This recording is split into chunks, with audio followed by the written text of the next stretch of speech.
నాలుగో ముఖ్యమైన హామీ చంద్రబాబు స్వయాన సంతకం పెట్టి మీ ప్రతి ఇంటికి ముఖ్యమైన హామీలను అంటూ పంపించాడు 2014లో.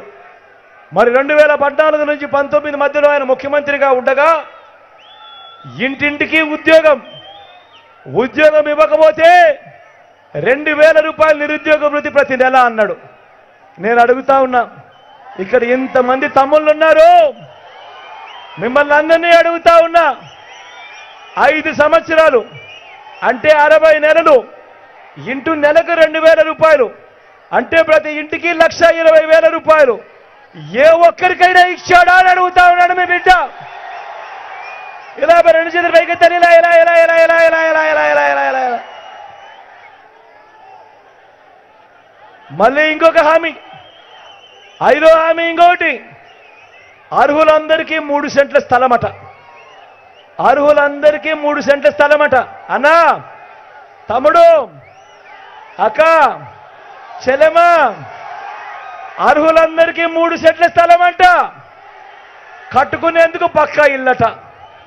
నేను అడుగుతా ఉన్నా, ఇన్ని వేల మంది ఇక్కడ ఉన్నారు కదా, మీలో ఏ ఒక్కరికైనా కూడా చంద్రబాబు కనీసం 1 సెంటు స్థలమైనా ఇచ్చాడా అని అడుగుతా ఉన్నాడు మీ బిడ్డ.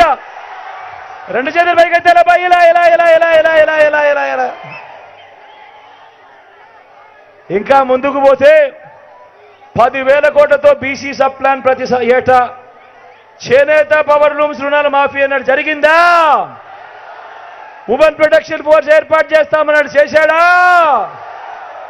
సింగపూర్కు మించి అభివృద్ధి చేస్తామన్నాడు, జరిగిందా? ప్రతి నగరంలోనూ హైటెక్ సిటీ అన్నాడు, జరిగిందా?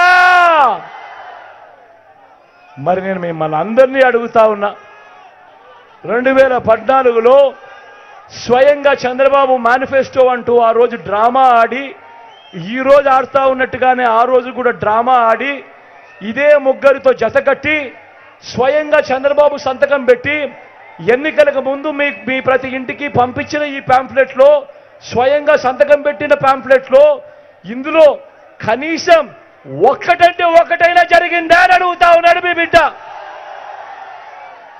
మరి ఇలాంటి వారిని నమ్మచ్చా? రెండు చేతులు పైకెత్తాలా ఈసారి, ఇలా ఇలా ఇలా ఇలా ఇలా ఇలా ఇలా ఇలా ఇలా ఇలా ఇలా ఇలా ఇలా ఇలా ఇలా ఇలా. పోనీ ప్రత్యేక హోదా ఇచ్చారా? దాన్ని అమ్మేశారు. మరి ఆలోచన చేయమని కోరుతా ఉన్నా, ఎలాంటి వ్యక్తులు ఉన్నారు? ఇదే పెద్ద మనిషి చంద్రబాబు నాయుడు మొన్న ఇదే జిల్లాకు వచ్చినప్పుడు ఏమన్నారు? మన జిల్లాకు వచ్చినప్పుడు ఏమన్నాడు? రాజంపేటకు వస్తే రాజంపేట డిస్ట్రిక్ట్ హెడ్ క్వార్టర్స్, మదనపల్లికి పోతే మదనపల్లి డిస్ట్రిక్ట్ హెడ్ క్వార్టర్స్, రాయచోటికి పోతే రాయచోటి డిస్ట్రిక్ట్ హెడ్ క్వార్టరే కంటిన్యూ అవుతుంది. ఇదే చంద్రబాబు 15 రోజుల వ్యవధిలో సోషల్ మీడియాలో ఉన్న ఈ టేప్స్ అన్ని మీరు కూడా బాగా చూడండి. మన జిల్లాకు వచ్చి 3 ప్రాంతాలలో మీటింగులు పెట్టి, రాయచోటికి పోతే రాయచోటి కంటిన్యూ అవుతుందంటాడు జిల్లా హెడ్ క్వార్టర్స్, మదనపల్లికి పోతే మదనపల్లి జిల్లా హెడ్ క్వార్టర్స్ అంటాడు, రాజంపేటకు వస్తే రాజంపేట జిల్లా హెడ్ క్వార్టర్స్ అంటాడు. మరి నేను అడుగుతా ఉన్నా, ఇలాంటి వ్యక్తిని నమ్మచ్చా అని అడుగుతా ఉన్నాను మీ అందరి సమక్షంలో.